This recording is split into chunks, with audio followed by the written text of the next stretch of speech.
Hey folks, welcome back to the Leeds Gamer. I just thought I'd have a little look at the current Leeds squad and put my own opinion forward as to what the current best starting 11 is for Leeds right now. Based on how we've done for the majority of the last 12 or so games, basically since the second half of Man City, and just putting it all into context and why I think this 11 is the best 11 for us right now. Now, ironically, the place that we start at is the hardest part to decide on. So starting with the goalkeeper, Lucas Perry. He's made a number of errors or mistakes or bad decisions that have possibly cost Leeds some points this season. However, even though the opposition that we were up against are currently top of the league in the last match, which was Arsenal, Karl Darlow didn't exactly cover himself in glory. And the mistakes that Darlow made against Arsenal were arguably worse than anything that Perry has done wrong this season. And that's regardless of the opposition. So marginally I've gone with Perry on this one. That fluffed attempt at trying to catch the ball that resulted in an own goal versus Arsenal is, I mean, if that had been Meslier, everyone would be calling him to be crucified. But because a lot of people think that Darlow is the safest pair of hands that we've currently got in the goalkeeping department, you know, he escapes criticism. But when you look at it as a whole, you know, Meslier's not been trusted all season. Keynes hasn't even had a look in. Keynes has played one under 21 game, for Christ's sake. And then it's been a toss up between Darlow and Perry. Obviously, Perry arrived at Leeds for £15 million and arrived injured. So that wasn't the best start for Lucas. And even though Karl has shown in patches that he can be quite safe at times, you can look at Karl's performances in the past and also pull out a number of fairly high profile flaps, if you like. So yeah, marginally I've gone with Lucas Perry. Well, there's not a lot separating the goalkeepers, to be honest. I don't want to be too harsh. You know, it's only the second ever time that Lucas Perry has been in the country. He was on the books at Crystal Palace as a youth for a time, but in terms of a senior player, this is the first time that he's been in England. There's a big price tag on him. You know, £15 million for a goalkeeper is a reasonable fee. You know, it's a reasonably large fee. So you know, you kind of expect something a little better. You know, he's got a decent pedigree about him. He's a big lad. You know, he's a good, strong stature for a goalkeeper. I always had high hopes for Meslier, and I still think that Meslier will eventually, if coached right, become a good goalkeeper. And he might get within the fringes of the France squad if he ever gets an opportunity to be coached right. I honestly think that the goalkeeping situation at Leeds runs deeper than just the actual goalkeepers themselves. You know, if you look at the last couple of coaches that we've had in the goalkeeping department, you've got Marcus Abad, who I never rated him as a goalkeeping coach. I don't think he helped the Leeds goalkeepers whatsoever. And then more recently Ed Wootton. And I don't think things have improved much. So, you know, if anything, I would like to see Leeds bring in a high quality goalkeeping coach. I think it runs deeper than just the players themselves. I really do. Um, so that's my take on the goalkeeping situation. You know, it's going to be a big talking point throughout the season, I'm sure. And at the end of the day, we can only work with what we've got. And what we've got right now is a lacking in confidence Lucas Perry, a slightly inconsistent Caldalo, an untrusted Melier, and Alex Cairns, who I think is there just to cheer up the dressing room. You know, it's not an amazing situation. Moving on to the back three, this kind of speaks for itself, really. Yacobiol, since Leeds moved into a back three, has been very good. Beale in a 2, forget it. Him and Bornau played the cup match against Sheffield Wednesday, it just did not work. But Beale in a 3 is excellent. He's made a lot of opposition number 9 strikers look distinctly average. And to lose Yaka to injury recently has definitely hurt us.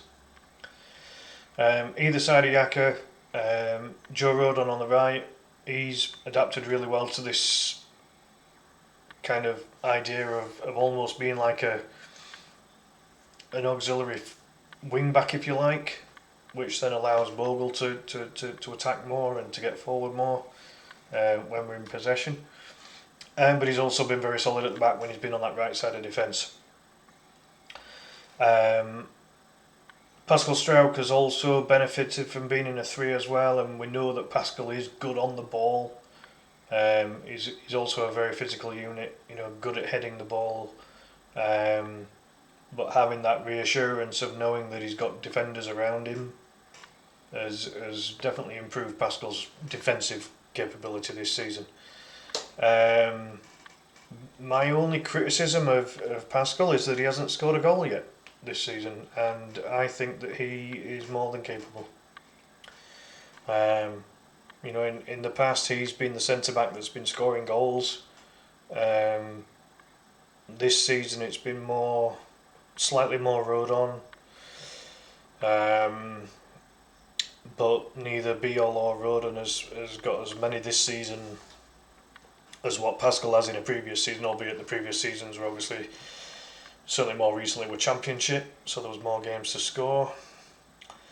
But as a back three, I like this trio as a back three. You know, it's 3 big, strong physical units that, when they're all fully fit and given the chance to be an organised defensive machine at the back, I think we've got three good centre backs there. I really do. Moving on to fullback or wing back, as it is for this formation. Difficult, to be honest. Certainly on recent form, James Justin has to be in consideration for this, but I just feel that Jayden Bogle still offers more going forward. There's no doubt in my mind that James Justin is a far better defender than Jayden Bogle, without a shadow of a doubt. And to James Justin's credit, he has improved his forward mobility in terms of getting forward and helping the attacks. And obviously, as I mentioned, is far better defensively than Bogle. Bogle himself has improved his defensive side of his game, but Bogle, I would say that Bogle's a more technical player. If you watch him when he's on the ball, he is quite a technical player. And does enjoy getting forward. And when Leeds are in their attacking best, I'd say Bogle's got the edge. If you want a more defensive structure, James Justin, pop him in, no problem. But if you want, you know, what I've gone for here is the most attacking structure that we can put out and still be a well-oiled machine in terms of, you know, just defensive organisation, having the ability to boss the midfield and also play direct to get the ball forward. So Bogle gets the edge on that one. But there wasn't much in it. Very difficult to separate. On the left, Gabby Gudmundsson, brilliant signing, one of the best players we've had this season. There's only really been one. To put everything in context, everything that's happened this season, take out the 2 Arsenal games. Just forget they ever happened. This is based on everything else that's happened this season. The only major mistake that I can remember from Gabby Gudmundsson was scoring a late on goal against Fulham, and that was a bizarre thing in itself. Not completely down to Gudmundsson himself. Really awkward, and you could tell that he felt terrible about what happened there, because then in the reverse fixture against Fulham, where we won 1-0 in the 90-something minute, Gabby was trying too hard. He was trying so hard to make up for what had happened in the previous fixture. He was getting forward, he was trying to attack, he was defending really well, and he just fluffed it a couple of times on shooting on his attacks. Rather than cutting it across to a striker or an attacking midfielder, he was trying to have a go himself, which I don't mind. But you could tell he was just trying too hard, bless him. And that's just a sign of a good, honest player to me. And Leeds United fans, they adore good, honest players. Players that work hard, give their best, and are clearly trying. That's the type of player that Leeds fans enjoy having. And yeah, Gabby Gudmundsson certainly epitomises that, in my opinion. For the price we bought him for, and for how he's done this season, for how well he's adapted, it's his first time in English football. He's taking it like a duck to water. He's been excellent. So yeah, without a shadow of a doubt, Gabby gets the left wing back position. Into midfield, Leeds are very blessed with the midfield talent that they've got in the squad right now. In my opinion, they've got a good depth, a good little bit of variety in terms of what each of the players can bring. Obviously, Gruev is a reliable, complete defensive central midfielder. That's all he does. That is what he does and what he is, and he's very good for that. In terms of just being that anchor man that protects the back line, Gruev's your man. However, he doesn't have much of anything else, and that's no disrespect to him. It's just how it is. Ethan Ampadu's captaincy is improving. His leadership is improving, and as well as being versatile, that he can play left centre back and defensive midfield. He's also bringing a little bit of forward thinking to his game as well, which has been quite useful in certain matches this season. So Ampadu gets in there as captain, obviously, and then I've put Anton Stack in there, who has shown quite a decent bit of all-round play to his game this season. For such a big lad, he's about 6'4", 6'5", very tall for a central midfielder. He's good at the defensive side of things. He quite likes getting forward. He can take set pieces, and I think he's got 3 goals and 3 assists this season, which is that's not bad for a defensive-minded midfielder. So yeah, for me, I think Ampadu and Stack is the best partnership we can put out there. When you look at the depth, as I mentioned, Gruev, what he can do, Longstaff, so much Premier League experience. That's what Sean brings to the table. Outanaka, when he's not kind of in a bit of a slump, he's a very tidy footballer. It's Outanaka, and an excellent passer of the ball. So there's a lot of good central midfield depth for Leeds, which I like. And then Brendan Aronson, who, as in recent times, he's added goals and assists to his game. He's got an amazing work ethic. His stamina and his engine on him is quite possibly the best in the entire squad. Just doesn't seem to he's absolutely electric. Certainly for the first half of games and probably the first half of the second half of games as well. Can tire a little bit, but when you put that amount of work in and you cover X number of kilometres or miles in a game, he's an absolute, he's almost like the Duracell bunny, never stops. And again, Leeds fans recognise effort, and they recognise commitment, and he's toughened up a little bit this season. He was way too featherweight, and could almost be blown over when I remember when he got a lot of game time under Jesse Marsh, and he just kept falling over for the lightest of things, but he has toughened up. He's a right little warrior now, and he's improved several aspects of his game, and so he gets into this lineup, pretty comfortably. You need something like that, someone that's just not going to stop working, not going to stop running, that's going to be an absolute pest. He's going to press the goal. He's going to press the opposition goalkeeper when he's in possession. He's going to get in players' faces, and he's going to work hard and get the ball forward as well. And not be afraid to have a go at goal. So he played in like a number 10 position in the Championship, and he came away with about 10 goal contribution or 10 G&A contributions for the season, which was okay. Without being spectacular, but he seems to have gone up a few levels this season, certainly in recent times. So good on Brendan for improving his game, and maybe he's got World Cup thoughts in his mind and he wants to impress, get into Pochettino's USA side possibly. Maybe that's the incentive he's had, but whatever the incentive is, it's working more often than not.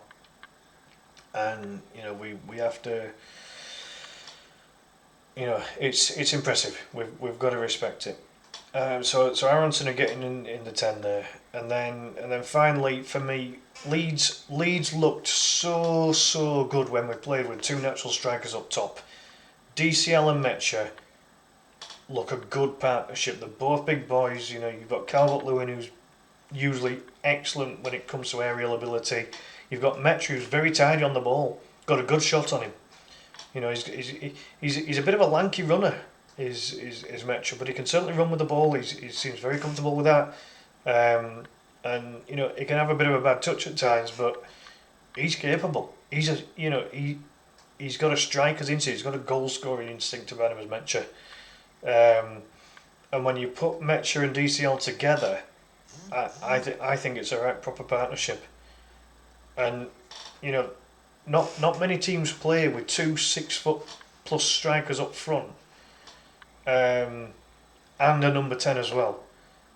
And I think that what this formation does is that it allows you to be both defensively, be heavy defensively in numbers, but also it gives you that license to attack as well when you've got 2 or 3 people up top that can do a job, and then you'd probably have to argue that Ampadu and Stack probably have the hardest job to do out of all this, because there's only 2 of them in that in this kind of setup would have to do so much work in the middle of the park, because ultimately it's those 2 on their own, whilst everyone you've either got the front 3 with the 2 wing backs bombing forward, or you've got the back 3 with the wing backs having to track back, and then the 2 midfielders have to kind of stay back as well. But it allows then if you're out of possession and you've got